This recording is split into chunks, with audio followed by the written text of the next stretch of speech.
You're listening to the Talking Headways Podcast Network. This is Talking Headways, a weekly podcast about sustainable transportation and urban design. I'm Jeff Wood. This week we're flashing back to episode 425 with David Hencher, Director of the Institute of Transport and Logistics Studies at the University of Sydney.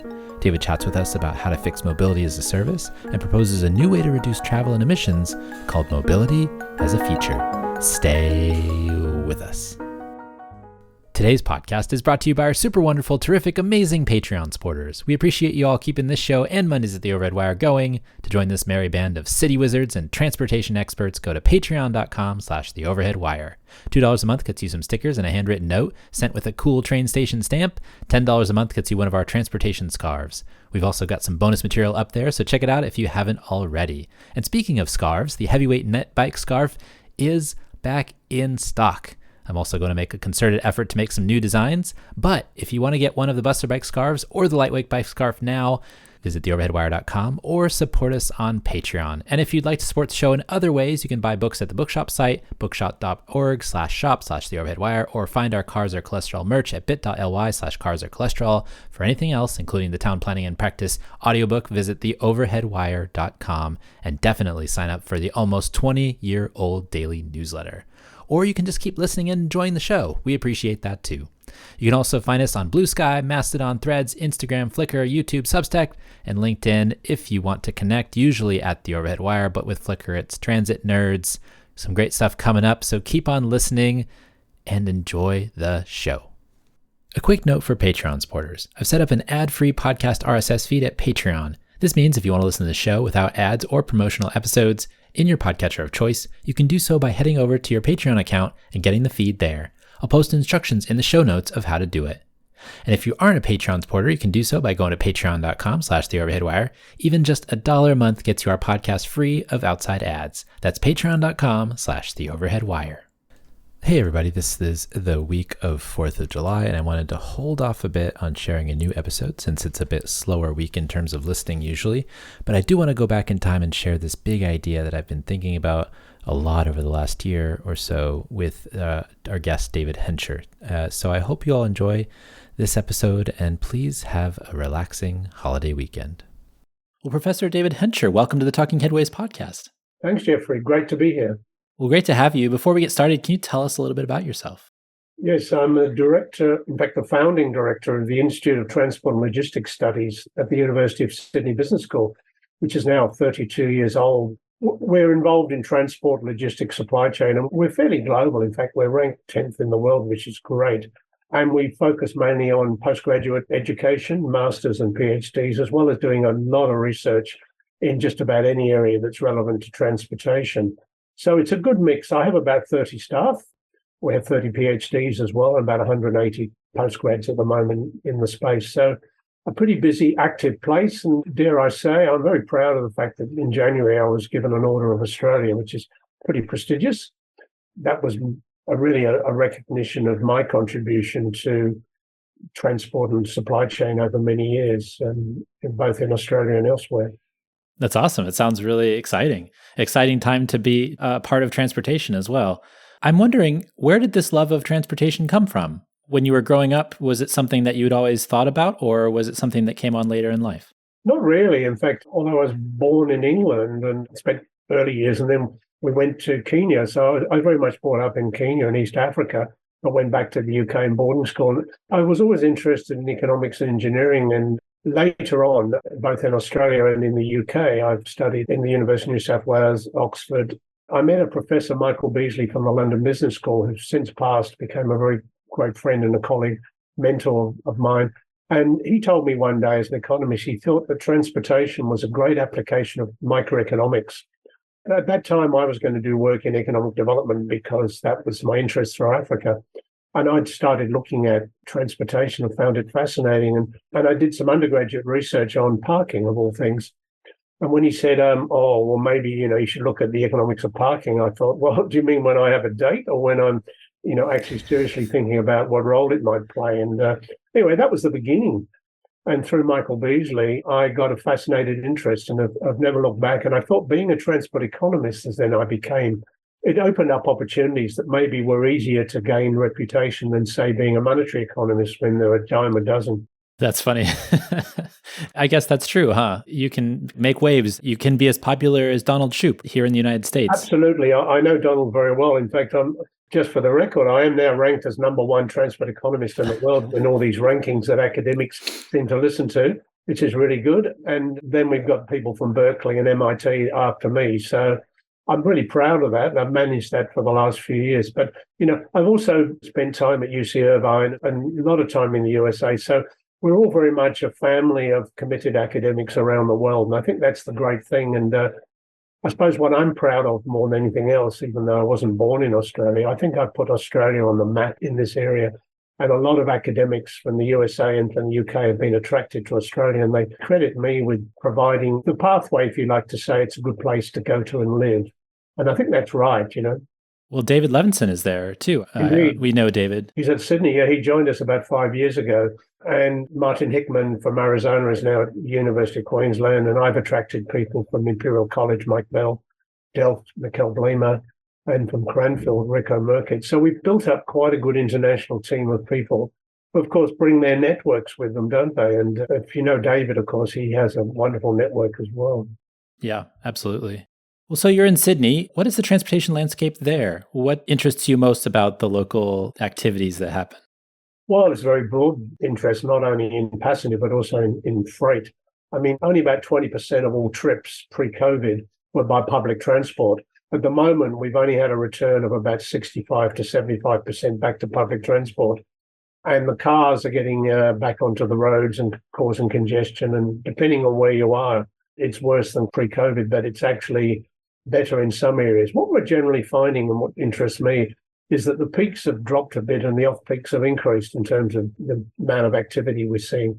But possibly the most exciting thing, Jeff, is the work we've been doing, as have many, on working from home over the last few years to show that that's really changed the landscape. And I regard working from home as the greatest unintended positive consequence of COVID. And it's created one of the strongest transport policy opportunities that we've ever had in terms of taking pressure off the CBDs, but also more importantly, growing the interest in living locally and the interest in active travel, especially walking and cycling.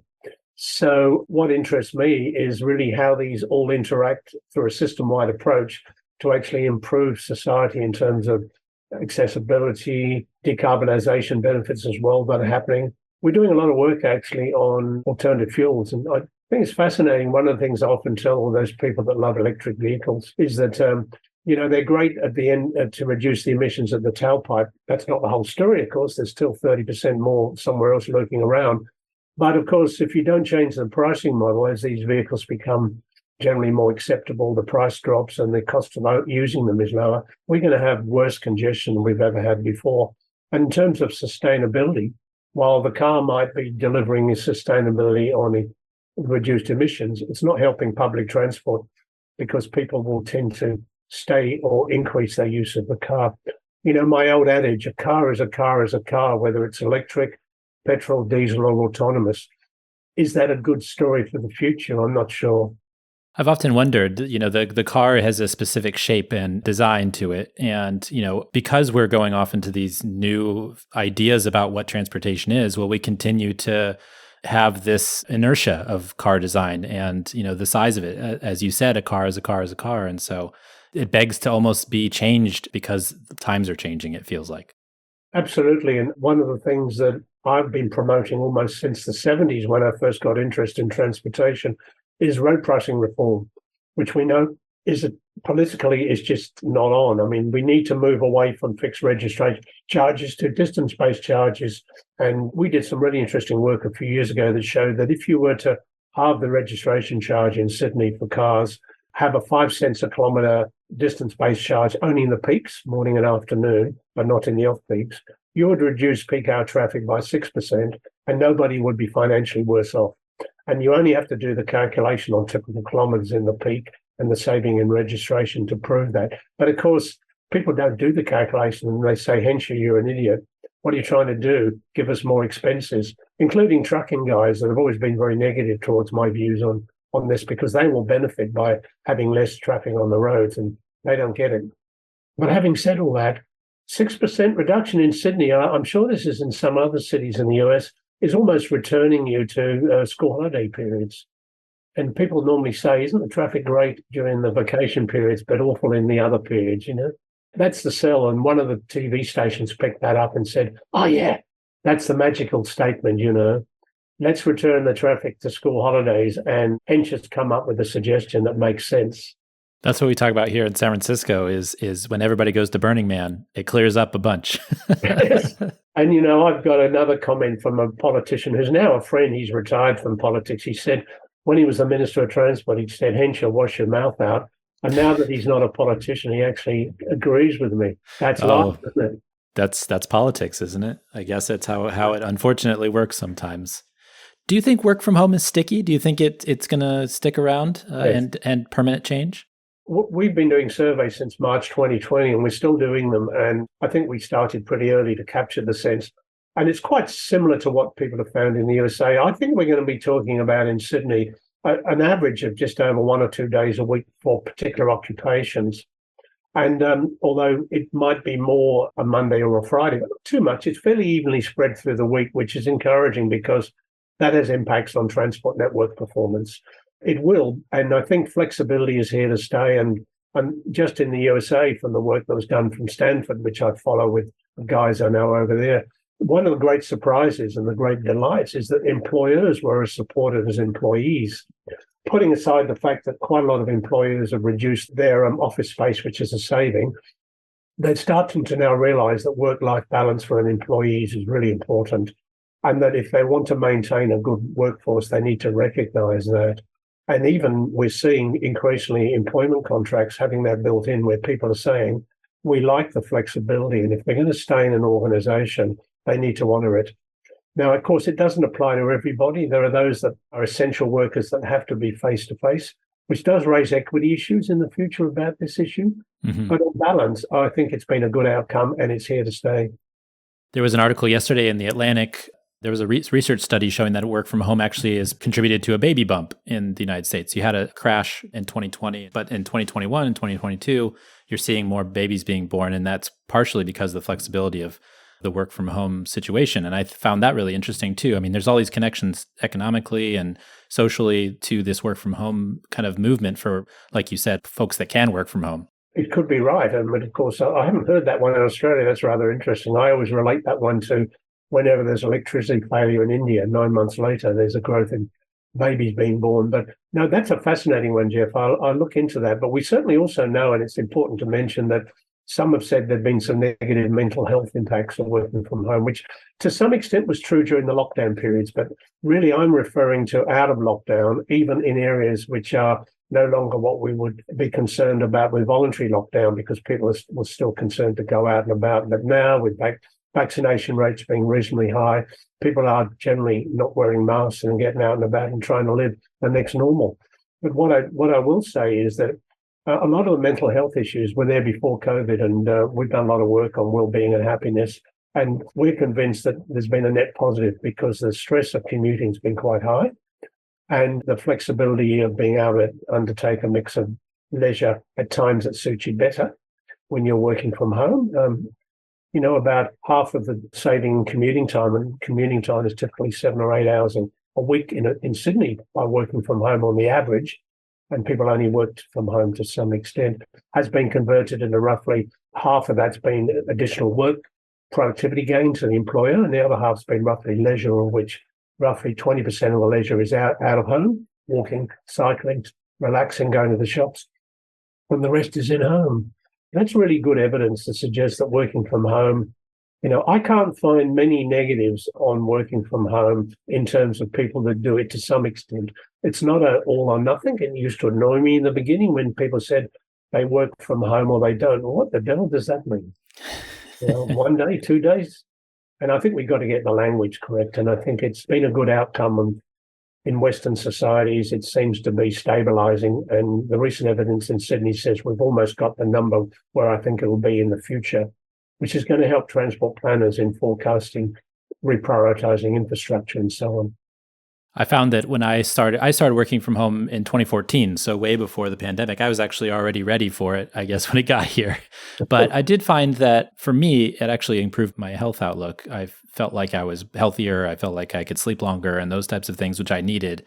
But then on the other hand of it, I missed my colleagues that I had before and, the people, water cooler discussions and things like that. But that wasn't a partial work from home or anything like that. I just started working for myself and working in my office here in my Yeah, house. And so I think that might be a different situation than partial, like you were mentioning, absolutely. day here, day there, which you still get those social interactions, but you're also, being able to have some of that family time as well. That's a very powerful point because we often say people don't go to work, they go to work to socially interact. And absolutely right. But how much do you need? I mean, we generally work on a Tuesday and a Thursday, and that's about right. It's really enjoyable. And as a result, most colleagues go in on those days. It's interesting in Australia with public service, which of course is huge. They basically have a view that the team coordinator decides when everybody should be in the office and when they're not. And Transport for New South Wales, most of those people are at home 3 days a week. Looks like continuing, which I find fascinating, and I was surprised. I thought the bosses would be saying you need to be in there more often, but they're saying no. Huh, interesting. Well, let's chat about mobility as a feature, mobility as a service. Yes, First off, let's kind of define mobility as a service first, the MOS, as I'll call it, I guess the rest of the show. You use the acronym instead of the whole phrase. But what is mobility as a service, at least in theory? in very simple terms, it's an integrative process to develop an ecosystem where you can integrate in a very simple way through a digital platform information that gives you about a number of ways in which you could travel. And it provides, hence, a one-stop convenience solution to where you can find information about traveling. But on top of that, it also provides incentives to maybe get you to consider more sustainable modes of transportation in your overall travel patterns. I have to say it is more than a trip planning app, because a trip planning app can basically give you information, which is great, like Google as well. It's designed to really change travel behavior in a sustainable way that's aligned with societal goals like reducing emissions and reducing congestion and so on. And if it doesn't do that, then we're suggesting that MAS as a digital platform may not be of great value to bring the sort of outcomes that we might aspire to as a society. And that brings up kind of the idea of like, what are the limitations? What are the limitations of MOS as it's being implemented now, or as kind of how it's controlled through transportation companies and through that side of the business? Oh, it's huge. We just had a advice given to Transport Main Roads in Queensland the other day, where we're suggesting one of the great problems we're finding is it's become more of what Sampo Hitenen from WIM says is an ecosystem rather than ecosystem. I like that because I think that the suppliers of transportation are just showing such limited interest because they don't think there's any financial attractiveness when it comes to the rideshare guys, the bicycle guys, and all those sort of people. When it comes to government, who's mainly the provider of public transport, they seem besotted with the idea that somehow MAS is going to change travel behavior and get lots of people using public transport. But by the way, we're not going to subsidize it any more than we do at the moment through MAS. So we're not convinced that having an app to know what's going on is necessarily going to be enough to make a difference to change your behavior, because many people are creatures of habit, and the changes in service levels that are going to be required are not enough to make them go variety seeking and change their behavior. It will at the margin, but it won't make much of a difference. But the biggest issue is who's going to be the aggregator or the broker in making this happen, and who's going to provide the financial incentives to support the switching behavior. I have to say that in transportation, and you would know this, Jeffrey, that it's levels of service that really determine your choices, not how much you pay. And MAS can only offer financial incentives. It can't offer unique rideshare services or unique public transport to people who subscribe to MAS. So at the moment, it's stuck in a hole. It's niche. It's not likely to be scalable as it's being interpreted at the moment. So the question is, what do we need to do to break that nexus so it has a chance? And I think it's been pretty much doom and gloom to date, with a lot of people getting excited about it, but not much being delivered. And if I could just finish my comment by way of Sampo Heitinen, who was my co-author in My Mobility as a Feature, who was really the pioneer in this stuff through WIM in Finland. He has basically said it's just not working. He's relied on venture capital for a long time, and then he's run out, and he still hasn't developed a profitable market. So we started asking ourselves, and I'm happy to share other things beyond math, as to what we need to do to give it a chance. Yeah, I read a piece that he just recently wrote in ITS, and I was stung by this quote. If Moss cannot get money used for car ownership, it will struggle to be sustainable. Liberate the money used for car ownership, It will struggle to be sustainable. So I'm going to share a really interesting way of solving that problem with you this morning, which we didn't talk about in math, but it's linked to math. And both of us sort of started off with the view that we've got to think outside of transport suppliers to give this a chance. I just find that really fascinating. And when I first read the MAF article, Mobility as a Feature, I was really fascinated, and it just reminded me of a couple of things. And I'm wondering if this is actually the case, but like reverse airline miles. So, with airline miles, you travel a bunch and you get points that can turn into cash and rewards. But for this, you have goods and services that you're trying to get, and maybe they give you travel rewards on the opposite side. It feels like a reversing of some of the standard operating procedures for some companies, travel companies. Well, it does, and it's challenging. And often when people say MAS is like Netflix, I'd said I don't quite get that. I guess, let me give you a couple of points which I think are really important. Sure. First of all, multimodal has to be much broadly interpreted than it has been to date. And I think we've got to bring the car, be it a private car or car sharing, into the mix in a serious way in order to find a way of getting the VKM reduced. The offers of transport services within the current MAS framework that most of the app developers get excited about are just too limited to achieve that. So what we're proposing is that maybe the problem is that we've got the wrong broker, i.e. government. And even though they sort of have a sense that they should lead this exercise, well, they've not done anything to convince me that they've made a difference to date. And so I believe that what we need to do is as follows, and this isn't new. I think I upset some government people yesterday who didn't quite like the idea because it wasn't aligned with their control. I said, stop the word control, let's work on partnership. So here goes, ready? Sure, this is the story. The way I think it should happen is that we have a competitive tendering framework, and we invite a range of anybody that wants to deliver MAS through what we call a consortium. You can set up a consortium, and you can be government, or you could be a private company like an insurance company or a bank. And you can invite the transport suppliers with their own apps. And this is really important because these guys don't want to share. They don't want to share a lot of the data that comes out of their own apps. I'll tell you what you can share in a minute, to put in tenders, right? And then what we do, we might select 6 of them in a location, but we want to make sure those 6 have full coverage of all the modes, including the car, because we're trying to really change travel behavior. And we've got to make the car, we've got to have an incentive directly hitting the car rather than, because to change the car, you have to make it less attractive, or there is a reward to make you want to reduce car use. So supposing we've got 6 winners. Now, they have to agree in the bidding process to join what we call a common framework. The common framework is the way in which their apps are connected into a common framework that delivers information to users to be able to make choices.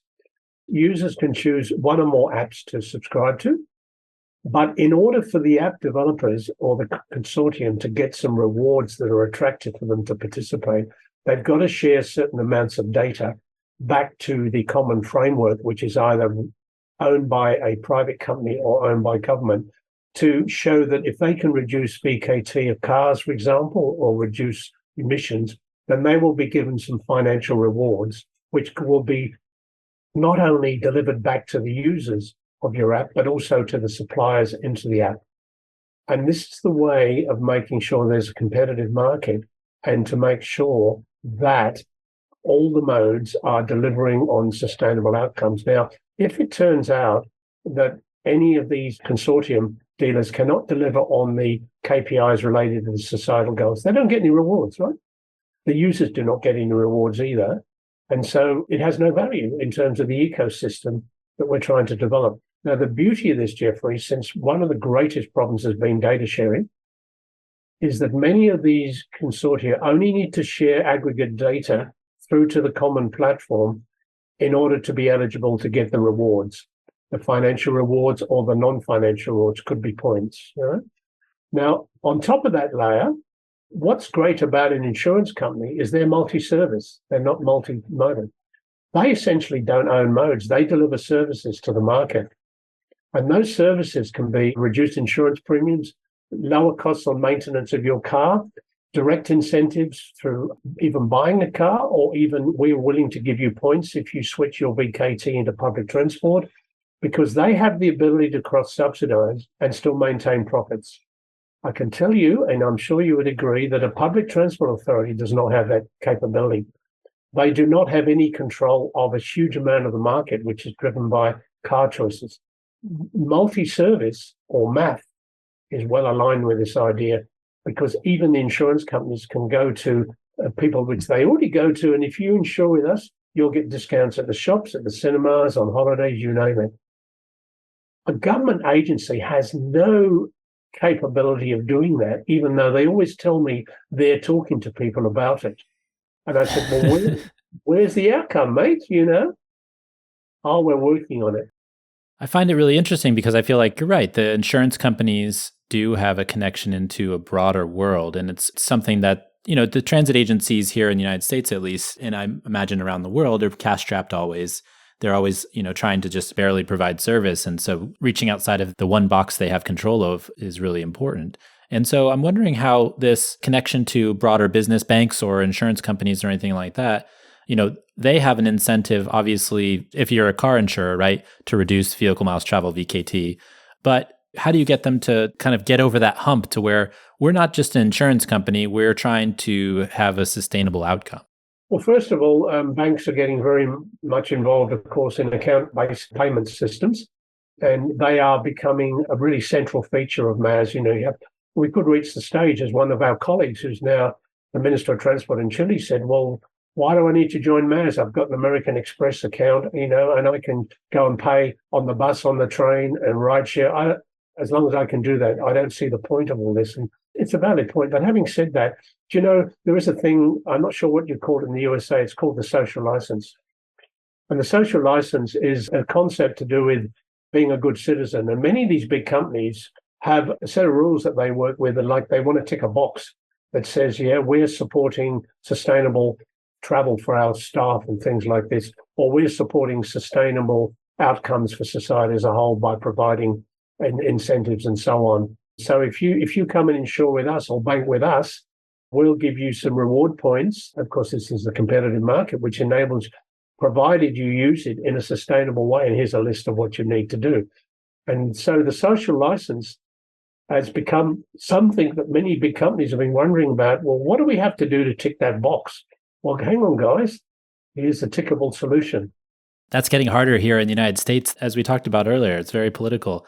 People on the right are, you know, attacking companies who are trying to fill out their, as you mentioned, a social license. Here, I think it's called ESG or something along those lines. It's linked to that stuff, yeah. It's yeah. The United Nations stuff, yeah. Right, exactly. And so it's interesting to see how the politics get in the way of these things. But if the companies want to do it, they think they make money. I don't see why they shouldn't, but it is becoming somewhat political from that perspective. And I hate it because it's really annoying.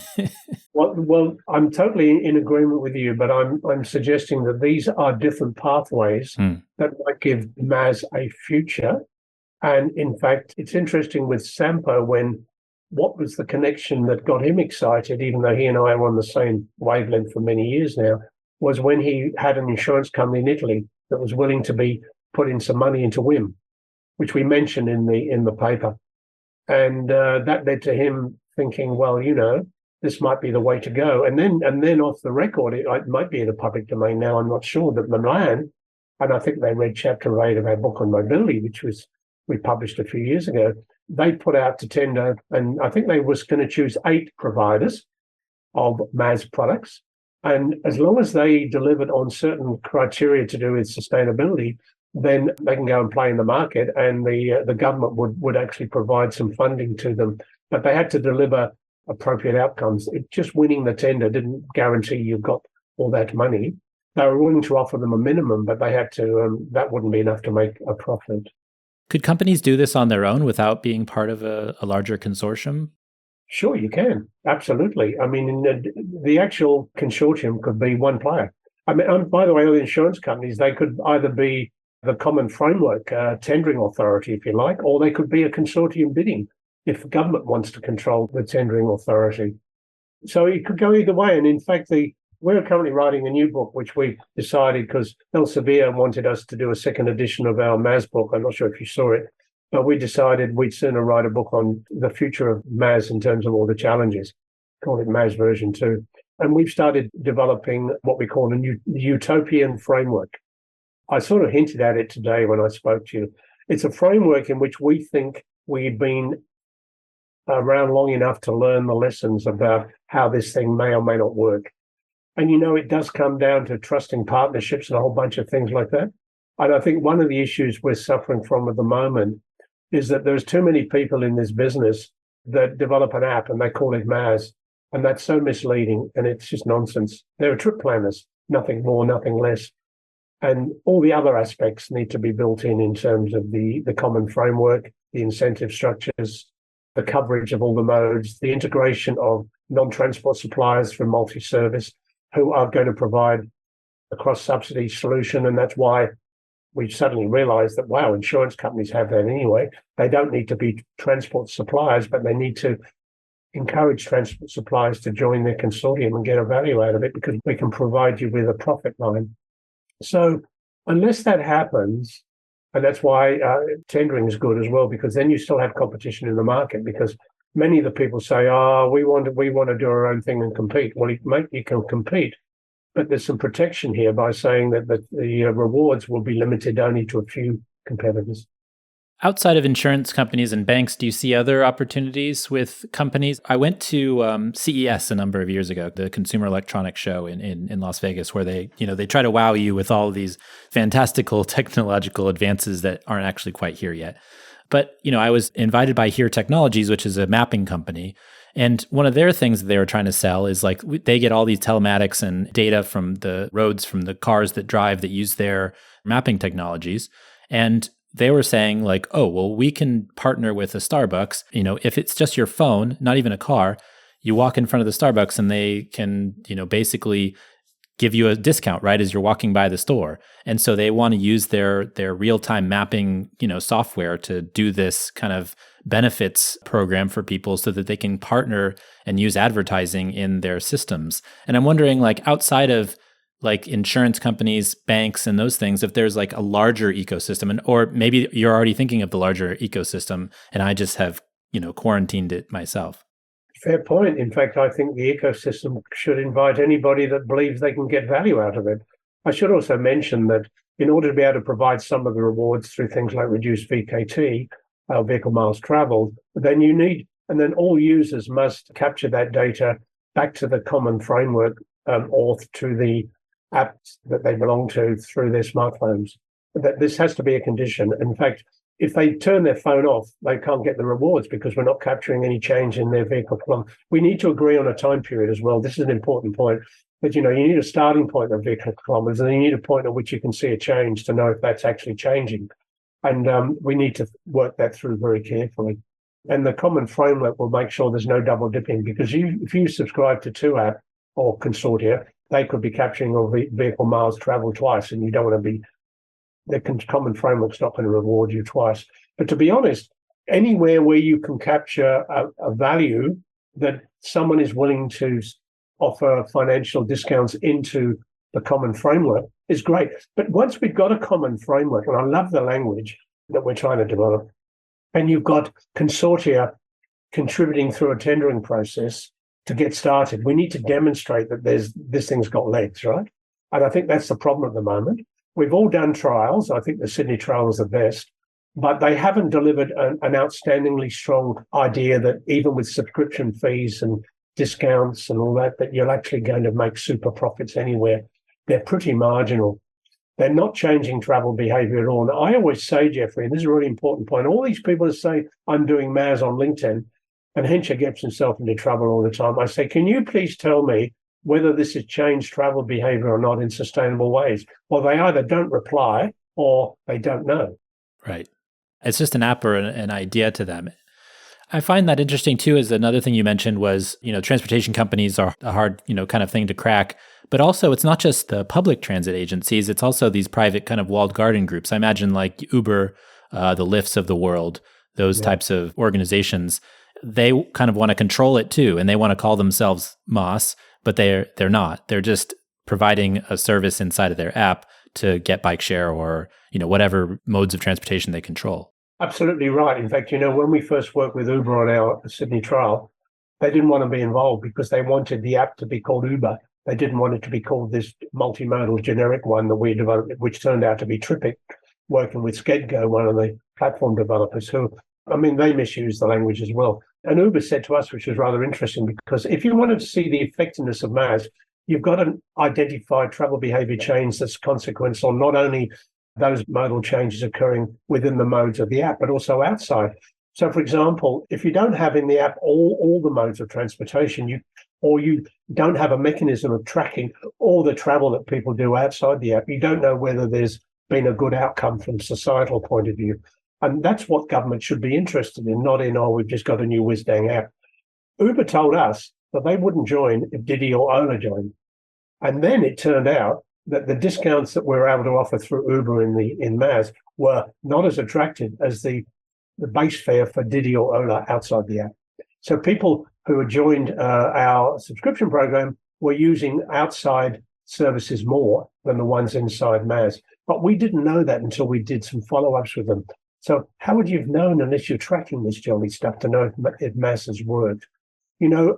I think that too many organizations now are simply thinking that if they provide a transport service, they're providing MAS if they link two modes together. So Transport for New South Wales started off by offering discounts on parking your car at the station if you use the train. And if you parked at the station and didn't use the train, you pay the full fare, the full parking cost. And they call that MAS. Bad news is people were then driving their car to the station to park instead of catching the bus. Is that a sustainable solution? I wouldn't say so. I wouldn't say so. There's a lot of contradiction between all these multimodal service providers that are actually not necessarily delivering the good sustainable outcome because they're into another mode that might not be as good as the one that you were using before. So when you go and present this idea to folks, their reaction was negative, you said, but what were they saying? Like, why couldn't it work for them? Well, deep down, I think they still have a sense that they want to control the game. We got a presentation yesterday from Transport and Main Roads Queensland through a consultant who they've hired to co-design. And I just didn't agree with it because it was all about how we can have in the centre the government agency running the show. And I think that's a problem. And they kept using the word control. I thought, well, they don't the private sector guys don't like that. They want to partner with you, but they don't trust you. And where are the financial incentives? Oh, they haven't got an answer. The thing is that you can provide financial incentives through a trial because you put them aside. But when the trial's finished, who's going to fund the financial incentives? And that's what led us to move away from relying on government, because they've not shown any appetite for that, into the private sector, which has got the wherewithal to cross-subsidize to make this thing attractive, but still make a profit. And that's our point. So what's this look like in your mind at the moment? Like, what's the structural framework? Like, let's say we're 10 years in the future and this is working and there's an organization or a group that's providing these services. How does it work exactly? Like, what is the way that it works where it's the perfect implementation idea? It's a great point. We've almost written this up. We're working on it. In 10 years' time, let's just work on an insurance company is committed and they're the tendering authority. In other words, they invited consortia, which could be made of modal and other non-modal service providers to get together, and they have their own app that feeds all their services into it. They bid, and they're a successful winner amongst 6. The common framework has made sure that they get a good spread of consortia that actually are covering all the modes of transport, and the ones that would be particularly interested in are those that are actually able to at least recognise the use of the car and track the car in their app in order to be able to be eligible for getting lots of interesting rewards because they're doing good things, right? If you don't have those modes in your app, you're at a great disadvantage, or they don't need to be in the app, but you need to capture non-MAS services that a person are utilising. So the insurance company has said, well, we're going to, the public transport authorities have agreed to still continue to provide the subsidised fares, which they currently do. They're not giving anything extra. If they can, that's a bonus, but I doubt they're going to give the same fares that you get outside of MAS. But the insurance company is going to say, if you join us through the common platform and subscribe through one of these apps, we will give you certain immediate discounts on insurance premiums, on maintenance of your car, or other whatever you want. But we'll also give additional rewards to not only you as a user, but also the consortium, if through tracking we see major changes in your travel behavior that aligns with good societal outcomes, e.g. reduced car use. And even if it's an electric car, that's still a good societal outcome because it reduces congestion, even if it doesn't reduce emissions at the tailpipe. That's the model. And what we've been struggling with is finding a subsidy model, because we need one. But it's a cross-subsidy model in the case of the insurance companies, and it still has a profitable bottom line for their business because it grows their business. If government is running it, I don't think they could deliver on that. I find it really fascinating because I think that it's something that these insurance companies are already doing. Like, for example, I have non-auto operating insurance. So if I'm walking on the street or if I'm biking and I get hit by a car, I still have insurance that's focused on travel. But they also, what they do is they have good driver discounts where basically if you don't get in a collision, you get a discount during the year. They're starting to think about discounts for reduced VMT already. Like if you only have a limited amount of driving that you do a year, they'll give you a discount for that too. There's also pay as you go per mile insurance that some companies are offering here in California, I know. And they offer rental car discounts and things like that already. You can go on to USA.com and you get discount on Avis and Hertz and all those other companies that do this. So it seems like they're already set up for it. And so I can see where it would actually work out, really well, because it's something that almost they're already doing to a certain extent. Absolutely. And the same in Australia, IAG, who did the trial with us, that own NRMA, the major motoring association, that own a bunch of rental car companies like Hertz, for example, do that already. And that's what's great about it, because it's just another product in their set. And it's one that they can see some value in adding it in without taking the risk. The whole financial exercise dependent on the MAS product alone. And I think trying to put the MAS product on an island without all that cross-subsidy capability and the right set of incentives to get people to change their behavior is doomed. We're going to have awful difficulties with government agencies who think they run the show. I mean, Transport for New South Wales have introduced, they've got a thing called Opal. That's our electronic card, for travel. It's very good. But they've introduced Opal Plus. And what Opal Plus is, a whole bunch of you go online and you indicate your typical travel, and they tell you this is a good subscription program for you because it'll save you some money. And it's convenient because you then, tap and go, we can do it anyway. Anyway, we went through all their possibilities. I got a postdoc to look at them. And not one of them saved any money except one of them on a ferry, $2 a week. And to make it worse, Jeffrey, they said, oh, well, isn't it great? Because if you subscribe, we'll give you discounts on parking your car at certain parking stations. What? Okay. So some people are saying, well, I don't want to use public transport, mate, but I will subscribe to get my parking discount and I'll continue to drive my car. Yeah. So there's a negative incentive almost. Yeah. And there's a failure to look at the full multimodal implications of a system-wide solution to deliver sustainability. Unfortunately, people in government, as good friends as they are, they don't want to know because they want to control the thing, That's why we need insurance companies to step and say, hang on, we're going to move into this space and we're going to show you how to do it. And this should work in not just urban areas too, but rural areas and areas outside of cities. There's a lot of folks that don't have cars that are still in need of transportation. They need to get to doctor's appointments. They need to get to other engagements that they have, but they don't have transportation necessarily. So this could benefit them as well. Absolutely. In fact, when you say they don't have cars, and the car ownership rate in our rural regional areas is quite high, and it's poor public transport. Well, we've come up with another idea that's interesting, which we haven't linked it, called a car mobility club. And this is not your car next door or whatever. So basically how it works is, and this is where you have a platform and you develop an algorithm, that people who want to, say, disadvantaged people who want to travel long distances, they register for free. Those who are traveling long distances by car and have a sort of an interest in allowing someone to travel with them from time to time will register for free. The membership is the way of checking and screening that people are safe, secure, the cars are up to scratch and so on and so on. And then when someone wants to go from A to B, they log in and say, I'd like to go from A to B at a certain time of the day. And someone who's got a car gets told that, this person wants to travel. Yes, I'm happy to take them. And then we have a donation scheme. Membership free, say, okay, how much are you willing to contribute to the driver? Say $20. Okay, well, how about we take $20 and give the driver 10 and 10 to run the membership program? Neato? Yeah. We're going to test this soon. It's an idea we've been developing in a project which we call Regional Town and Rural Hinterland Mass. Nice. I really like all these ideas. You must come up with lots of ideas all the time that, some work, some don't, I'm sure, but absolutely. I find it fun and fascinating. And at the end of the day, it all comes down to institutional issues, governance, and trust.